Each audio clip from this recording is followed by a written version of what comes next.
നെല്ലുവായ് ശ്രീധനന്തുരി ക്ഷേത്രത്തിലെ ഏകാദശിയോടനുബന്ധിച്ചു നടന്ന പ്രസാദകൂട്ടിലും വൻ തിരക്ക്. 15,000 പേർക്കുള്ള പ്രസാദകൂട്ടാണ് ഒരുക്കിയിട്ടുള്ളത്. ഗോതമ്പ് ചോറും പുഴുക്കും രസകാളനും ഗോതമ്പ് പാൽപായസവുമാണ് പ്രസാദകൂട്ടിലെ വിഭവങ്ങൾ. ഒരേ സമയം 500 പേർക്ക് ഇരുന്നു കഴിക്കാവുന്നതിനുള്ള സൗകര്യവും ഒരുക്കിയിട്ടുണ്ട്.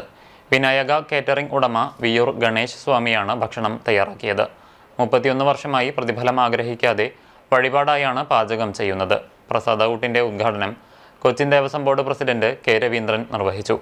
Member Suresh Babu, commissioner Udayakumar, assistant commissioner K N Deepesh, revenue inspector P B Biju, Devaswom officer G Sreeraj, ഉപദേശക സമിതി president advocate Binu Chandran, secretary Baiju തുടങ്ങിയവർ പങ്കെടുത്തു.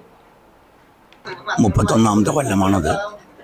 രസകാളൻ, പുഴുക്ക്, ഗോതമ്പ് ചോറ്, പായസം 2ാം തവണയാണ് പായസം. 10,000 മീതെയാണ് കണക്കാക്കിയിരിക്കുന്നത്.